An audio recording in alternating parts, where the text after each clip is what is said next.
Hey, welcome back into Mining Stock Daily. We do have a corporate update to share with you today.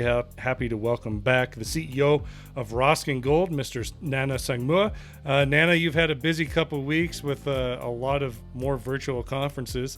It's been an interesting week in the markets overall, quite a historical week, I would say. We've seen a lot of momentum in the silver plays, but as we progress through the last couple of weeks, what's been the dialogue from the junior gold industry, and can you kind of talk to me about what some of the macro type of conversations you've had throughout your last couple of days?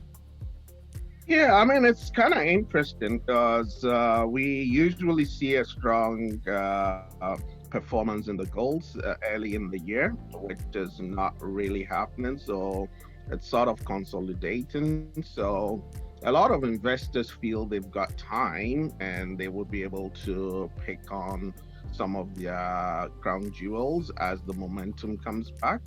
But as always, timing is always important. And we think, I mean, personally, I believe that we're going to be heading into a low interest rate environment with more stimulus is coming through.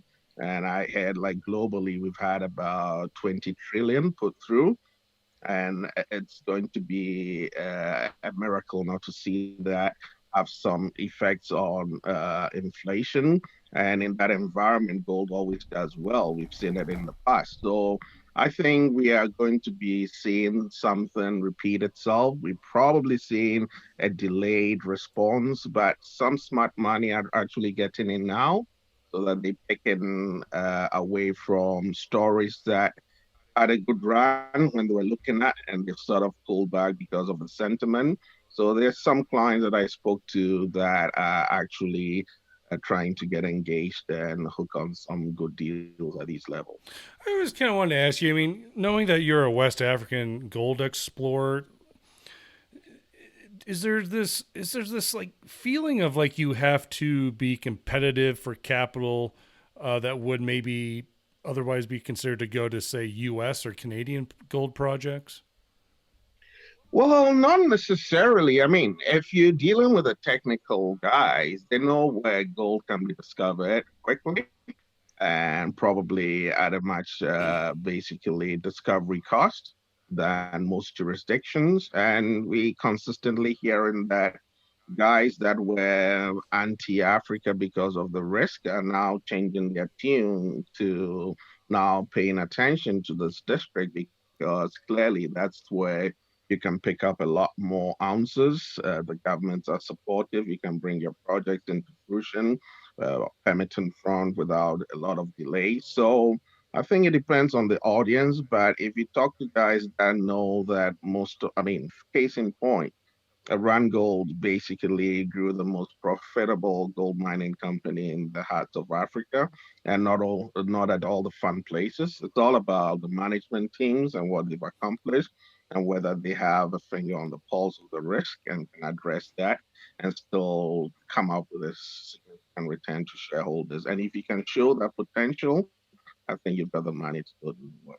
Okay. Well, this is a good segue into what it's really important to have this conversation and share with the listeners that there has been quite a bit of insider buying in the last couple of weeks. Not only did you put in $25,000 and bought shares at 36 cents, uh, Andrew, I believe is your corporate development guy, put in another 10,000. However, your chairman put in $1 million and bought shares. Yeah, and I think basically, as we see that generally there's a tepidness in the market, and we've put up a lot of good news since July, but it's coincided with sort of a very lackluster market. So we've not really seen the performance in the share price, but a lot of value has been created, and we decided to take some of that upside ourselves, and we're very bullish on the potential of the company once the markets come back through, particularly on these new discoveries that we have found, and we are working to daylight potential to the market, and on the targets we think would be generated from the geophysical survey that's also been completed. So we think is a perfect entry point, and be very confident that 2021 would be another phenomenal year for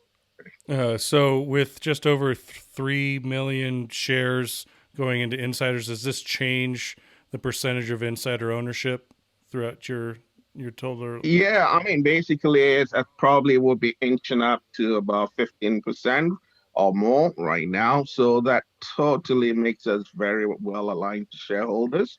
And some of us is a significant part of our network.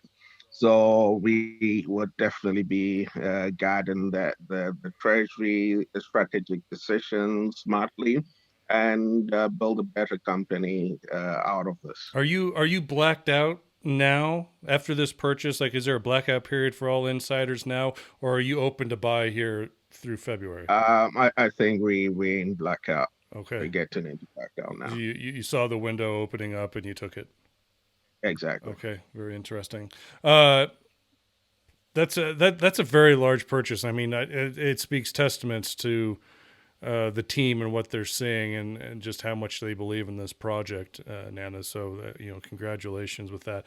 I going forward, we've seen some nice exploration work, and I know you and I will touch base again in probably another couple weeks. But what can we expect to see news wise from Roskin as we progress?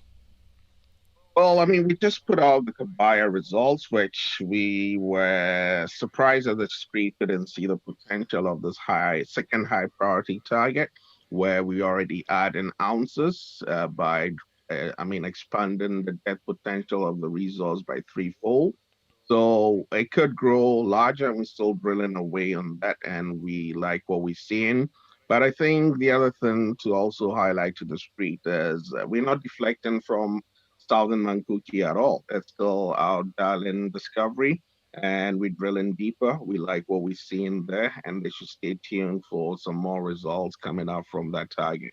And more importantly, we completing our 3D targeting phase with the geophysics that we completed, and that should also be available in the coming weeks to share to the street, and people would then begin to see the scale potential that we have to build multi-million ounces on our ground. All right, Nana, short and sweet today, but I look forward to seeing what the news is in the next coming weeks, and we'll be sure to touch base again in February. Thanks, Trevor. Always a pleasure to speak. All right, that's Nana Sangmuah. He's the CEO of Roscan Gold. Again, they trade on the TSX Venture with ROS and also on the OTC with RCGCF. Mining Stock Daily and its affiliates are not responsible for any loss arising from any investment decision in connection with the material presented herein. Please do your own research or speak with a licensed financial representative before making any investment decision.